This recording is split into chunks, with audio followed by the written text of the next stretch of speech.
Welcome back to the weekly news roundup.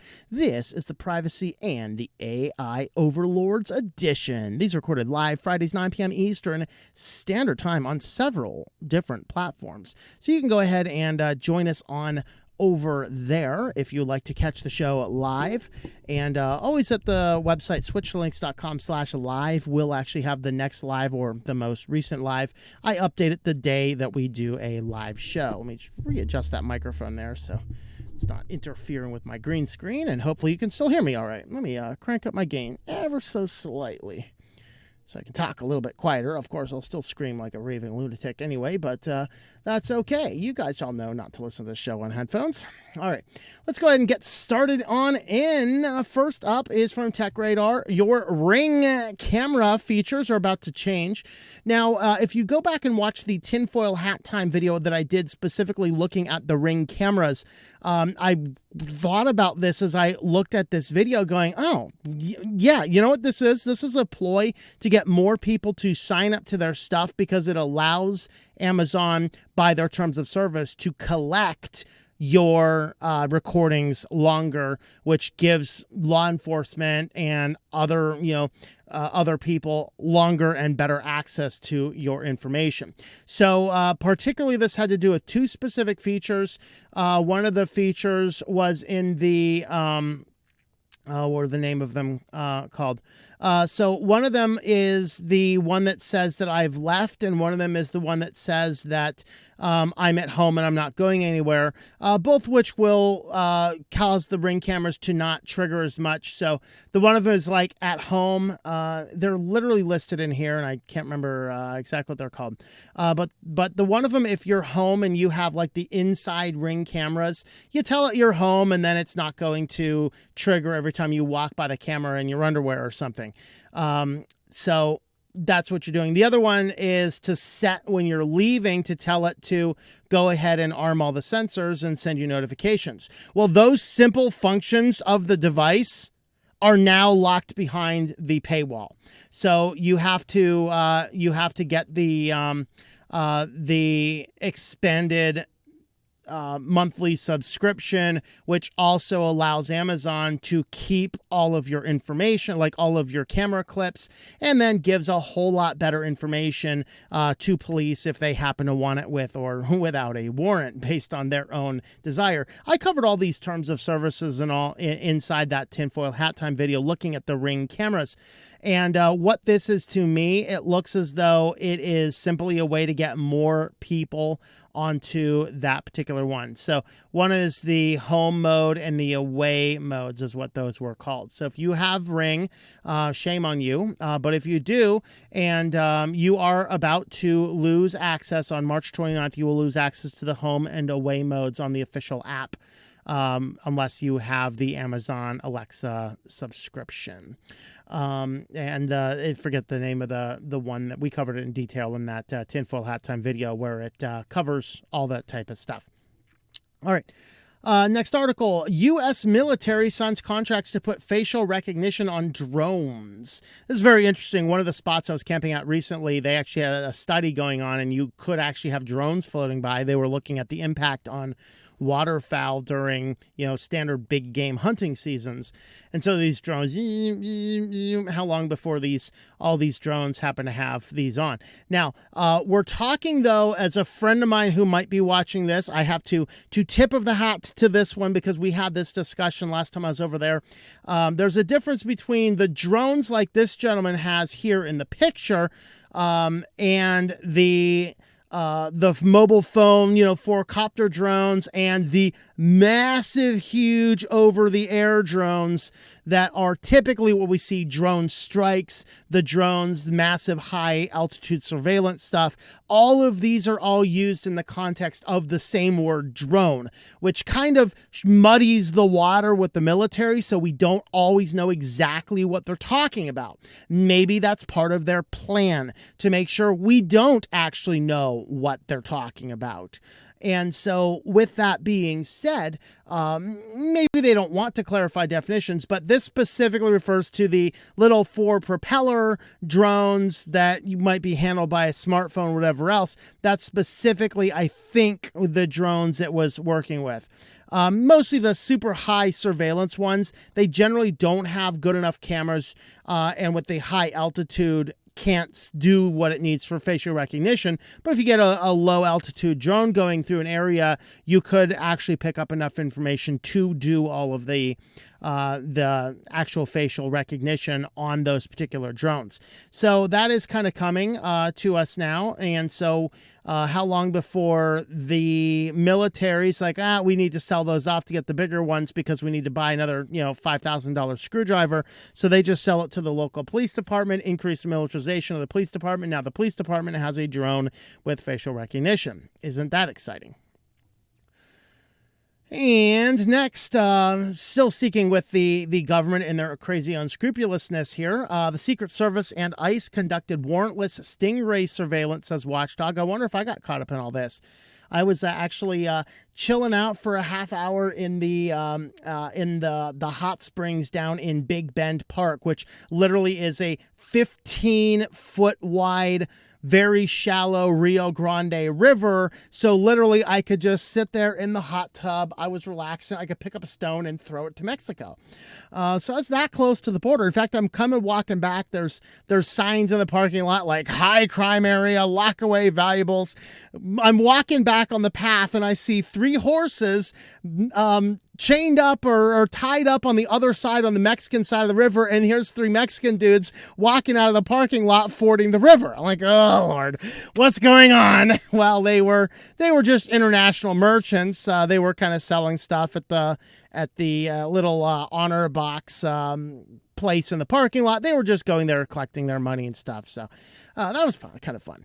All right, but I was that close to the border for a while. I got pretty close. I drove right past, actually through El Paso, stopped and worked in El Paso for a few hours. So depending on where these were, if they threw up some Stingrays, they might have picked me up and like, who's this psycho? We can't figure out anything on this Google account. There's no Google account on this phone.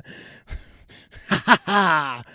Gotcha. It's all connected to Tor. Who is this crazy lunatic? Yeah. So, but they were doing warrantless Stingray and surveillance, and some of the new Stingrays that they have actually have the capability of actually intercepting text messages and calls. And so that raises some concern. Of course, there's some investigation. They investigated themselves and found that they did wrong things. Of course, no one's ever actually going to be held accountable for any of this, but that kind of happens to be what is going on. So just be aware, if you're going in places where ICE might be operating or whatever else, wrap that phone in some tin foil, throw it under your tin foil hat. There you go. And on to our feature story, Signal app. They warn that they are going to leave the UK if a law to weaken end-to-end encryption is passed. So, of course, this dovetails on UK's like, people use the computers for bad stuff. We need to break encryption so we can monitor everything in real time in the background.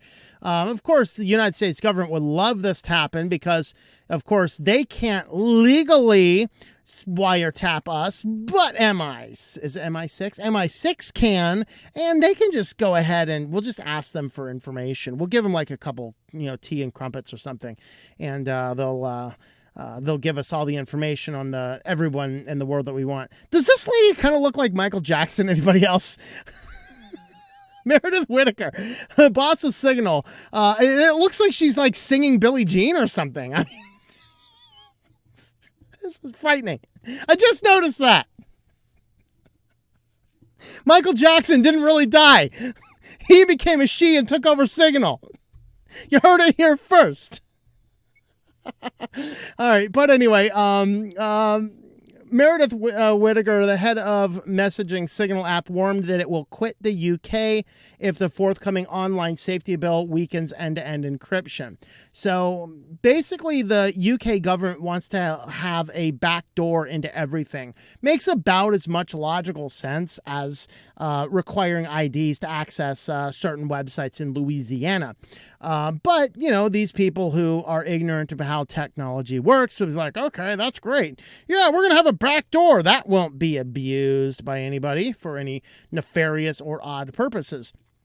But this is a front that we have to be fighting, because if one country starts passing this and weakens encryption, a lot of other people are going to start seeing the same exact stuff going on down the pipeline. So if you are in UK, you need to be fighting for this, because if the law does pass and it does weaken end-to-end encryption and force Signal to weaken its encryption to comply with the law, they're just going to leave. And we need more companies that are doing this. I know Rumble is one of these companies. You cannot watch Rumble in France because they're like, you have to take stuff down. Like, no. If it hasn't broken the law, we're not taking it down. That's what Rumble says. So that's the good news of working with Rumble. All right. So let's see. Bill has been criticized for provisioning. Let's see. Basically, I was looking for the quote in here. She basically says, we are not going to do anything that's going to weaken the encryption or allow backdoors, because it's going to cause more problems than it's going to not cause problems. Well, if you'd like to help support the channel, we do have affiliates. Actually, today, though, we're just doing my merch shop. You can get a hat just like this one. You can get coffee cups, mouse pads, all sorts of things. And you can find all those at shop.switchedtolinux.com. You can even get like a onesie for your baby with an alien on it. Isn't that awesome? You got one of those prim and proper mother-in-laws or whatever else, dress them in a tinfoil hat alien onesie and take them on over there. What do you think, mama? So shop.switchedtolinux.com. And now, guys, let's see what our AI overlords have to tell us today. These kind of start with, okay, fairly benign, and go all the way up to, holy hell, we need to rein this in. So first up, of course, this startup just wants to use generative AI to write your marketing copy. I'm wondering if I should do this. I have like 9 or 10 or so books on Amazon. I wonder if I should take 5 of those books and write some marketing copy and update the marketing copy into Amazon and see if those books actually start performing any better in the analytics. That would be interesting to see. So, you know, this is okay, whatever. I hate marketing. So if I could have the AI computers take over my marketing department, sure, I'd be all over that. Maybe, we'll see. Maybe it's lame, maybe it's not, but it'd be a fun experiment if nothing else. So there you go. Marketing, AI, no big deal. All right, sure, we're going to write a little bit of copy. And then, of course, it gets into your computers.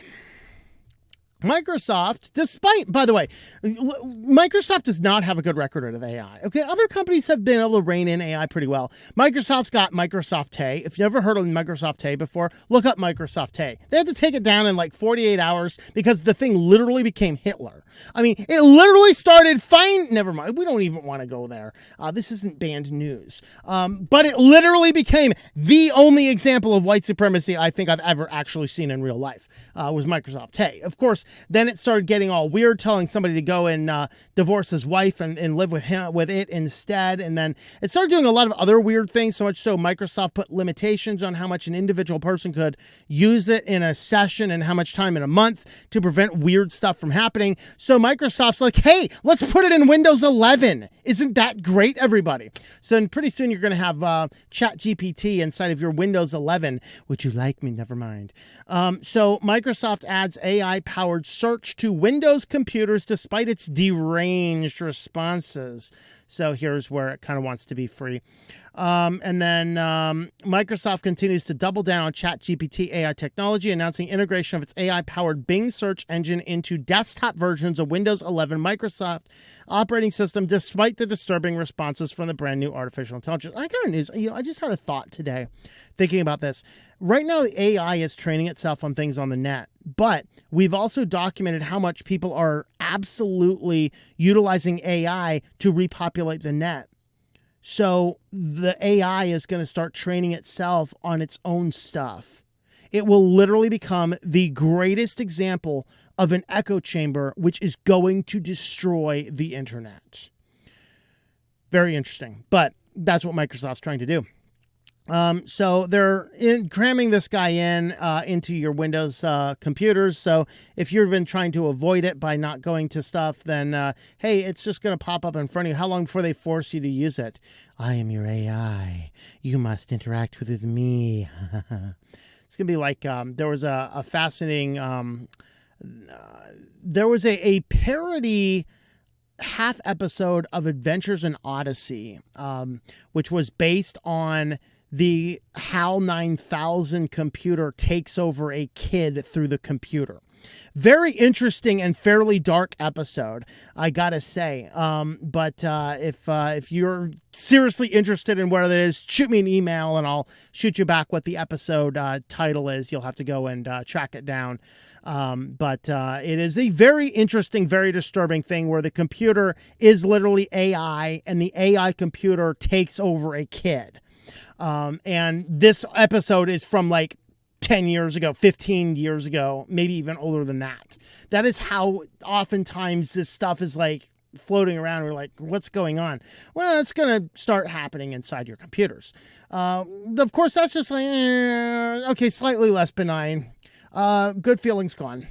I know, for example, I know one investment company that absolutely requires you to secure your account with a voice print, which is the stupidest thing I've ever heard in my life. Well, now AI voice can crack telephone banking voice recognition. So this guy decided he's going to put it to the test with surprising results. It took 5 minutes of recorded speech and a site that can learn to synthesize voice in recording. At the first banking website, the banking website refused to verify his voice, but he made a few small tweaks and soon it allowed him into his account. So if you are utilizing some bank that requires voice print verification, please, no, that's all gone. The AI can now take it over. So for anybody trying to take my voice clips on my thousands and thousands and thousands of hours of YouTube videos across multiple different channels and trying to use this to try and get into my accounts, nah. I won't be using voice activation on accounts, and anybody that requires it will, I simply just won't do business with them.